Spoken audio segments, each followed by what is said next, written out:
बहू नमक की तरह होती है। मुरैना भदोही गांव की रहने वाली रीवा इलाहाबाद के एक बड़े व्यापारी का बेटा सरज बड़ाऊ की मात्रा के साथ उसका ब्याह हुआ।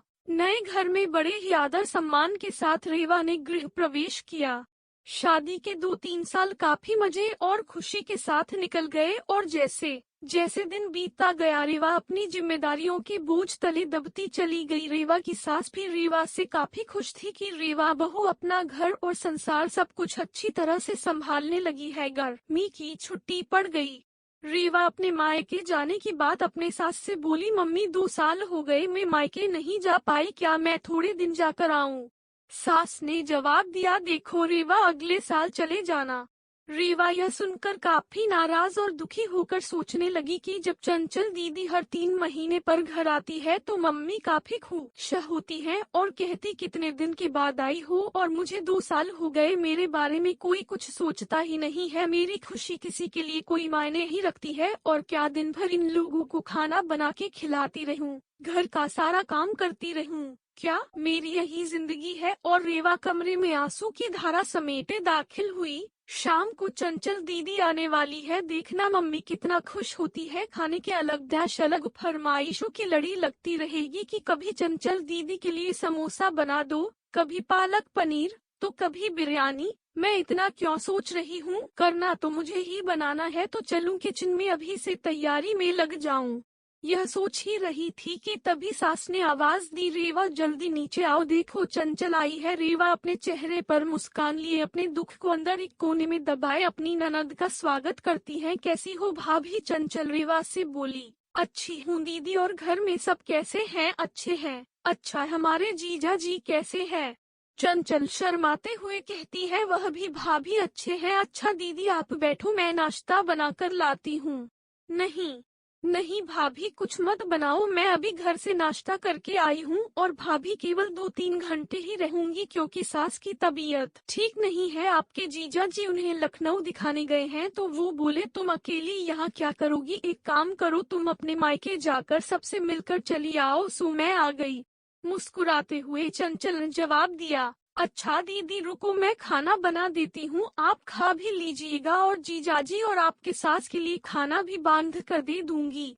अरे भाभी मेरे साथ बैठो, बातें करो, शाम तक मैं चली जाऊंगी, खाना तो बनता ही रहेगा। तभी रीवा की सास ने रीवा से कहा, तुम एक काम करो, चंचल के साथ बैठो, बातें करो, मैं कुछ बनाती हूँ। जी नहीं मम्मी जी, मैं बनाती हूँ, आप दीदी से बात कीजिए। तभी कहा चंचल ने कहा, कोई बात नहीं, आप खाना बनाओ और मैं आपसे बातें करूंगी, थोड़ी मदद हो जाएगी, यह ठीक रहेगा क्यों माँ? रीवा की सास बोली, ये भी सही है। रीवा और चंचल किचन में प्रवेश करती है और काफी देर तक हंसी मजाक करते डैश करते खाना भी तैयार हो जाता है। चंचल खाना खाने के बाद शाम को अपने घर चली जाती है। रसोई को समेटकर रात को अपने कमरे में रीवा गई तो सरजू ने कहा कि रीवा तुम काफी थक गई हो, आराम कर लो। हाँ मुझे आराम कहाँ है, तुम्हारी माँ तो बस यही चाहती है कि मैं अपने मायके न जाऊँ। चंचल दीदी 1-2 घंटे के लिए आती है लेकिन मिलकर तो जाती है, उसमें अनुस्वार क्या, तुम भी चली जाओ रीवा, सरजू ने कहा। और देखो रीवा दीदी भी कहाँ आप आती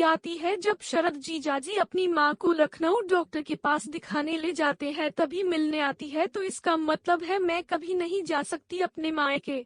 ऐसा तो मैंने नहीं कहा रीवा। अच्छा तुम शांत रहो, मैं कल माँ से बात करता हूँ, तुम अपने मायके चली जाना, ठीक है?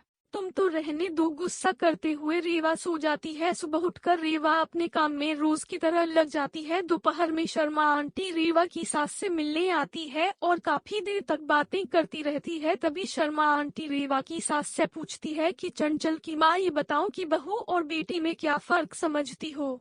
रीवा इस सवाल के जवाब का इंतजार कर रही थी कि मम्मी जी का इस पर क्या जवाब होगा। रीवा की सास ने मुस्कुराते हुए बोली, बेटी कैसी भी हो पर वह मीठी होती है, बहू नमक की तरह नमकीन होती है। यह सुनते ही रीवा निराश होती है और दिल भी काफी दुखी हो जाता है। शर्मा आंटी चली जाती हैं।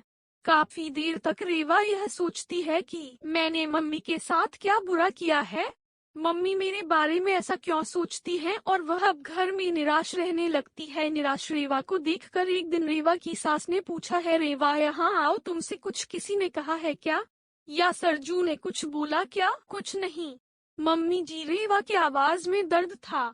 रेवा की सास ने अपने पास बिठाकर पूछा, नहीं, तुम बताओ रेवा, क्या हुआ है? रेवा की आंखों में आंसू भर आई और रेवा ने सास को सारी बात बता दी कि कैसे शर्मा आंटी से आप बेटी और बहू में फर्क बता रही थी।